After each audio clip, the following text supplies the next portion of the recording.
Bonjour tout le monde. Aujourd'hui, je me permets de vous faire une petite vidéo dans le but de vous informer un peu des développements là, en lien avec le transfert avec l'Estrie.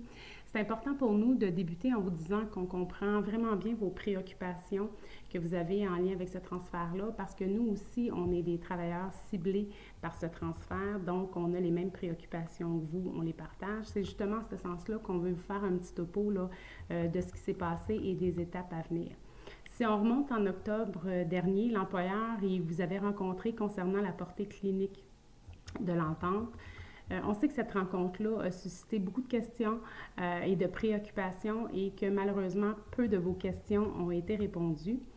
Dans les derniers mois, le syndicat a fait plusieurs représentations auprès des différents responsables du dossier du transfert en Estrie quant à nos besoins d'obtenir de l'information qui soit claire, complète, cohérente face au transfert. Puis malheureusement, on doit admettre que c'est très, très difficile d'obtenir de l'information concrète. Souvent, le discours qu'on entend de l'employeur, c'est ben ça, c'est SUS de l'Estrie, il doit nous l'envoyer, on n'a pas l'information encore de l'Estrie. Donc, c'est difficile là, d'avancer et d'avoir de la bonne information dans le dossier. Donc, face à ce constat-là, on a décidé d'écrire une lettre aux deux PDG, au SISMO et au SUS de l'Estrie. Dans cette lettre-là, on revendique, entre autres, la mise en place d'un forum de discussion. Donc, un endroit où vous pourriez poser vos questions à l'employeur, mais que ce sera une autre formule que le pas de questions sans réponse. On veut vraiment quelque chose de plus dynamique où vous posez une question, l'employeur répond. Vous pouvez re-questionner en lien avec sa réponse, fait quelque chose de plus vivant.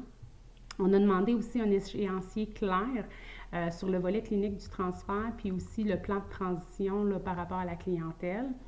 Le syndicat martèle également auprès de l'employeur que pour nous, l'offre de service ne doit pas être diminuée.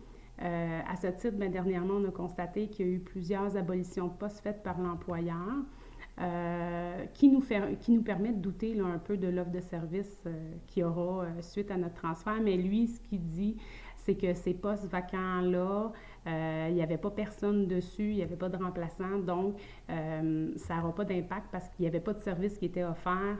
Et l'entente qu'il y avait eu avec le CIUS de l'Estrie, c'est qu'il transférait 194,7 équivalents temps complet.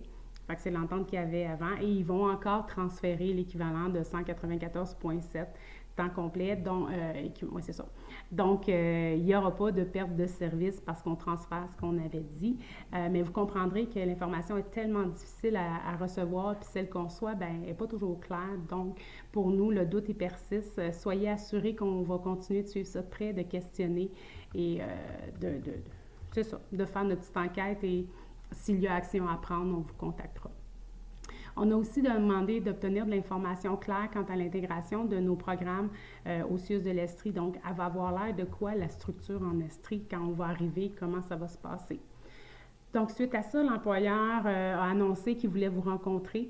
Il veut vous donner plus d'informations sur l'avis de réorganisation qui s'en vient.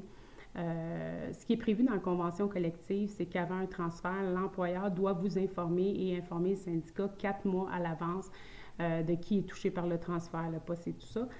Donc, l'employeur veut vous expliquer un petit peu comment ça va fonctionner. La date ciblée pour cette rencontre-là, l'employeur l'a fixée au 28 novembre, donc la semaine prochaine.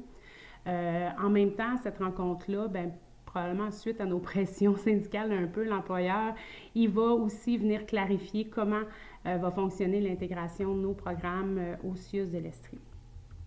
Parallèlement à ça, malgré que le syndicat il était prêt à négocier depuis l'été dernier puis qu'on a fait plusieurs relances, c'est juste en septembre que l'employeur nous est arrivé en disant vite, vite, vite, il faut s'asseoir, il faut travailler sur le protocole de transfert. Et c'est aussi là, quelques semaines après là, que la date du transfert officiel est tombée, donc le 1er avril. Compte tenu du court délai, on a déjà eu des rencontres avec l'employeur dans le but d'évaluer la meilleure façon possible de procéder au transfert dans le but de limiter les impacts sur vous et de protéger vos droits.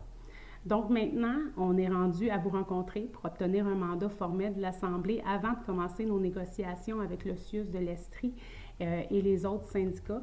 Donc, je vous annonce qu'il y aura une rencontre syndicale la semaine prochaine. On va vous envoyer l'avis de convocation aujourd'hui ou au plus tard demain.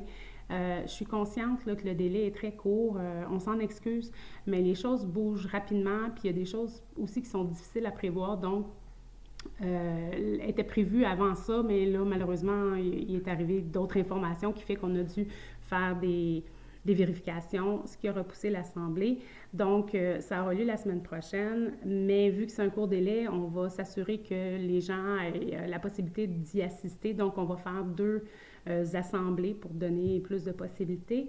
Et l'assemblée va être aussi en présentiel. Je sais que vous nous avez demandé une formule Zoom ou hybride, mais on a eu un courriel du juridique de la CSN qui nous a apporté une précision face à toute la légitimité excusez, des choses.